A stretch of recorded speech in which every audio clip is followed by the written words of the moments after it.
Hey everybody, Captain Foley from Trekyards here, and today we're going to be talking about the Playmobil Enterprise. A lot of people kind of steered me in the direction of this thing, asking me what I thought about it and whether I'll be getting one.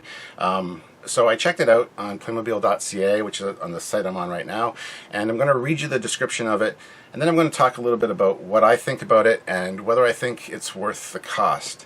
So let's just get into it here. It is coming in September, and it says, "Beam me up, Scotty. Discover the impressive USS Enterprise NCC 1701 in a whole new light with the interactive Star Trek AR app from Playmobil. Explore the legendary starship with its iconic bridge and engineering.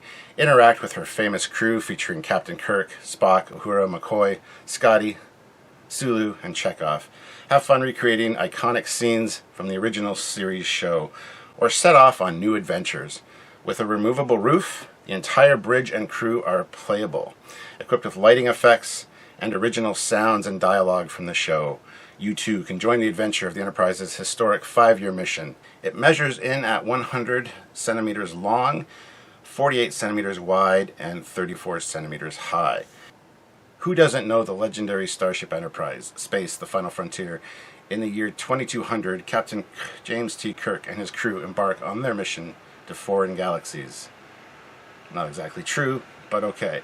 For 5 years, the Enterprise is on its way, many light years away from Earth, to explore strange new worlds, to seek out new life and new civilizations, to boldly go where no man has gone before.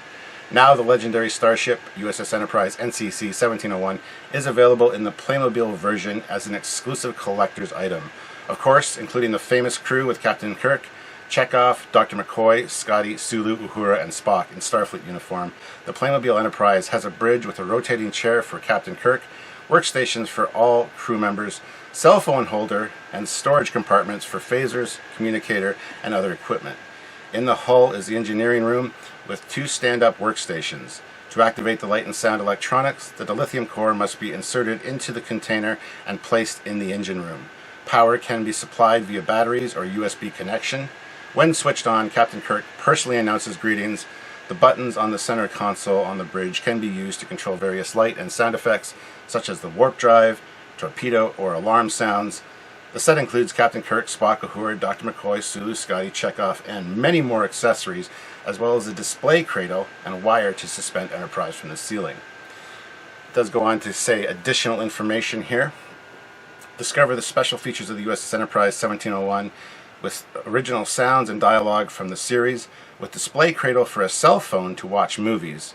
For activating the complete light and sound electronics, the dilithium core must be inserted into the removable container and then pushed into the designated position in the engine room. Thus, a failure of the warp core can be simulated. If the core is removed and alarm sounds, pressing each of the 3 buttons on the center console triggers a sound and light sequence. The blue button is the warp drive, red button is alert, and black button is torpedo. With USB-C port as alternative power supply, can be placed on a stand or hung up using the included hanging device.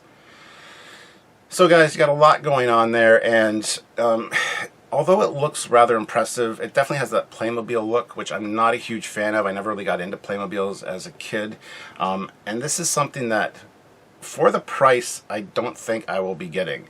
It is about $500 US, or about $700 Canadian, and honestly, it doesn't look good enough as an Enterprise to me. The way they've designed the saucer really bothers me. I know that's to get that inset bridge detail for when you take the roof off, but it doesn't work for me, especially at that price point. It's way, way, way too expensive for me. So I think a lot of people kind of agree with that. But moving on, I mean, the box art looks fantastic. You got all the figures on there, and they wanted to make sure that you knew all the figures you were getting, because they mentioned it like 3 times in their description.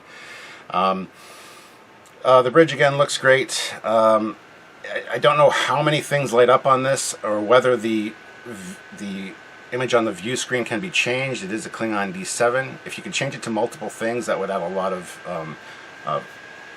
of variety to it. I think that it would need.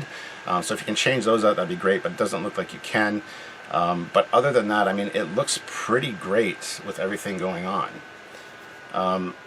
The light feature is great. It looks like it's got some pulsating Bizarre collector lights there, and it looks pretty impressive as far as the lighting goes. So I got to say that's cool. Even the ones in like the lights in the neck light up, and it's kind of neat that way.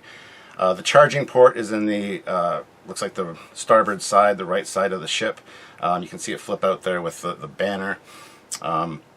So I mean, you'd have to face it a certain way depending if you're having it plugged in or not. So as I talked about, the roof comes off, and the whole saucer is essentially the bridge. It almost looks like it has a lenticular turbo lift, because as you rotate the image that they provide, the doors go from open to closed, and I don't know if that is the case. That is quite an interesting feature. If it is lenticular, that's kind of neat. The stand is also pretty impressive, but you know, it also has the option to hang it as well, as you can see there. The hanging cradle is neat. I would probably hang it if I did get it, but honestly, I don't know if that's something that I'm interested in. As for the accessories that come with it, you get a bunch of phasers, communicators, looks like a universal translator, tricorder, all the figures they mentioned, the dilithium crystal chamber, dilithium crystals, a name plaque for the ship, and then the hanging elements. You get 6 chairs for the bridge, and you get like 6 tribbles. So there is a lot there, and it's something that I think a lot of people will be really interested in to have for their collection. Now the thing is, for the price, it just doesn't work for me. I know it has the AR interactive app with the lights and the different sound effects, and I'm sure those are really cool. I would like to see a video of this thing working.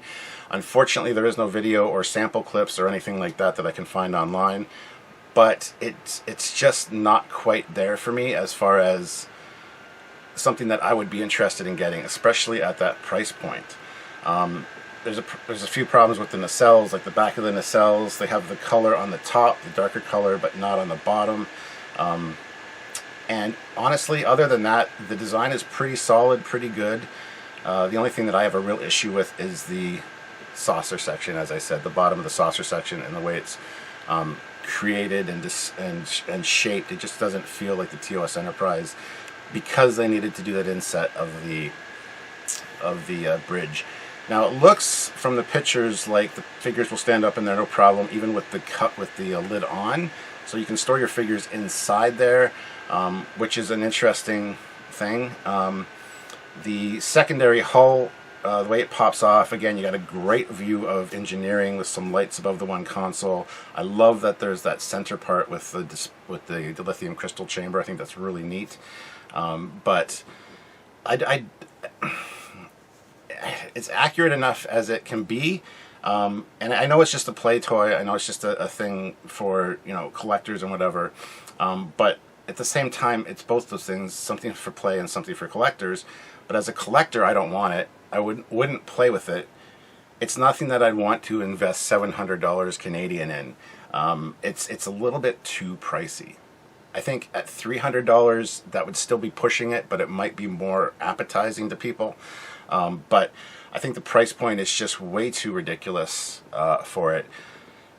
That being said, if anybody out there that's watching this video actually gets it, by all means send me some footage, send me, you know, put in the comments whether you're going to be wanting to get this ship or not. Personally, I don't think I will. It's just a little bit too rich for my blood. And I know Playmobil is a good company. They've been around for a long time. I did have a few of the Playmobil things growing up, but they never really appealed to me very much. I mean, they've got medieval stuff, and they've got a lot of really cool stuff. So the fact that they have this license is neat. I hope they work on like an Enterprise D or something. But, I mean, it's a fairly substantial size as well, which, again, I think they're trying to, you know, say that's why it's worth the cost. It's basically the size of my 350 scale Enterprise. So it is quite large. But then again, that opens up problems for displaying it. But then hanging it is also an option. So I think hanging it would probably be the best solution for me if I did get it. The stand is interesting. I don't quite understand the cell phone holder. I can't see where that might be incorporated here, but maybe I'm just missing it. But it says it has a cell phone holder for watching movies, which seems like an odd description to put in. But I mean, other than that, I'm really impressed with the secondary hull design, the neck, the lighting. The struts and the neck are a little too thick, but I think that speaks to the Playmobil design aesthetic, so that's fine as well. It's just one of those things that I'm sure a lot of people are going to be on board for getting, but I don't think a lot of people will be able to afford it, unfortunately. And that's a bit of a shame, because this is a neat idea. I wish it was a little bit more... I wish it wasn't Playmates, let's put it that way. I wish you could get one that size that's actually sculpted correctly. The bridge isn't quite as big, so you didn't have to change the curves of the saucer at all. Smaller figures would be great, and not Playmobil, like more accurate. Then I would consider spending the money on it, because it would be something that I think I would want to collect. However, with being Playmobil, I think you're paying for the name of the company, you're paying for their design style, and you're also paying for that app and the sound effects and the lights. And the lights look super impressive as well. I really would like to see a video of it. The secondary hull lights all light up. The lights in the saucer all light up, even along the rim of the ship. So it's not just the internal areas that light up. So when you have the covers on, it does look quite impressive.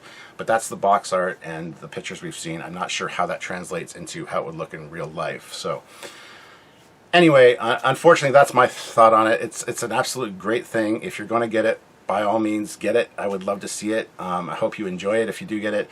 But honestly, for me, the price just isn't quite worth it. It's a little bit too much. That's kind of the main takeaway from this. So anyway, guys, like I said, let me know in the comments whether you're going to be getting this, what you think of the design. If you've seen it, if you haven't, go check it out at playmobil.ca or playmobil.com. There's probably a US site. I just got the Canadian one up here.